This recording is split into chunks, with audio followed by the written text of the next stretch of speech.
Are you prepared for what awaits you? I got into Monster Hunter fairly recently, starting with Generations, so I wasn't lucky enough to see how it played out on consoles, but I do kind of have an idea of how the series works. Generations was full of intricate planning, and the necessity for patience when heading out to take down monsters was a must. However, this was on the 3DS. It's been around 8 years since a console in the UK has seen a Monster Hunter game, and with Monster Hunter World, something has got to change if it's going to appeal to the masses. The Monster Hunter series has notoriously not performed as well as it should, but it seems that Capcom has made some significant changes to things, while still keeping the core mechanics rooted in the hunt. I recently played Monster Hunter World at a press event in London, and found it to be a definite step forward in the franchise. The areas are now open instead of zoned, meaning all the loading screens are taken out. When taking on the various monsters, I couldn't escape into another zone to drink a health potion. Instead, I had to find a short break in combat to drink it. Thankfully you can now move, but you're slow. One small step and all that.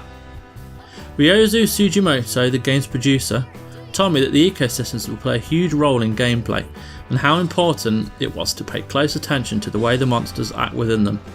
The two different areas I got to see were beautiful, and the game's ecosystems are set to play a huge part in things. One was set in a wasteland filled with mountains and caves, with some of its land covered in boggy marshes, and the other was in a lush green jungle. There weren't just the humongous monsters within the environment either, as both had flora you could pick up to craft potions and more, and fauna you could interact with, including a paratoad. Tip: don't kick it because it will kill you. Whilst fighting an Anjanath, which is a Tyrannosaurus Rex-like monster, we were interrupted by another monster, a great Jagras, which was a frilly-necked iguana type thing. The Jagras went for the Anjanath's neck and started wrestling with it on screen. It was a majestic sight to see both go at it, but it also meant we all had a brief respite from the action. Encounters with monsters will also happen randomly. We were off hunting a rock-based beast called a Baroth, when a Duratodus, a creature residing in one of the bogs that looked like it was part eel, part raptor, popped up, and without any conferring we all decided to batter the living hell out of it. Don't get me wrong, it was a satisfying victory, but an unnecessary one, as our actual target was somewhere else. Our time limit didn't last long enough for us to take both of them down. These interactions and encounters aren't scripted either, as Sugimoto let me know. I was glad I asked because I really like the idea of these acts of nature messing up careful planning later down the line. Although I only saw 5 monsters, it was enough for me to know just how fantastic this game will be when playing with friends. There were 4 of us in the team, however, we weren't using mics. I imagine that in a group of friends all chatting to each other whilst gearing up for the hunt, followed by a journey into the wilderness hunting then attacking the various beasts, World is going to do well. There are 14 different weapons in total, including the Johura hatchets and the Angel Blade. It's going to be interesting because you're going to really have to mix up your tactics if you're going to want to take these beasts down.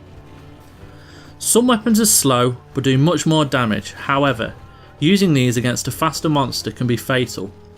Each weapon also has different manoeuvres, but they all seem to fall into a hack and slash routine after a while. It is this that provides my only concern with the gameplay, because I don't want the combat to get boring. I'm hopeful that the further you progress, the more your moves improve or change, but from the event I didn't see a lot of this.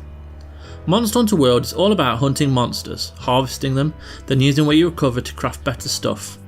Pretty familiar if you've played the series before, still it's a much better way to play.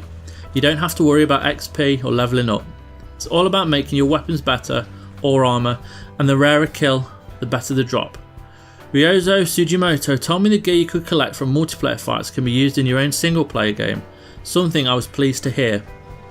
Both games can be dipped in and out of, and both can be played at the same time.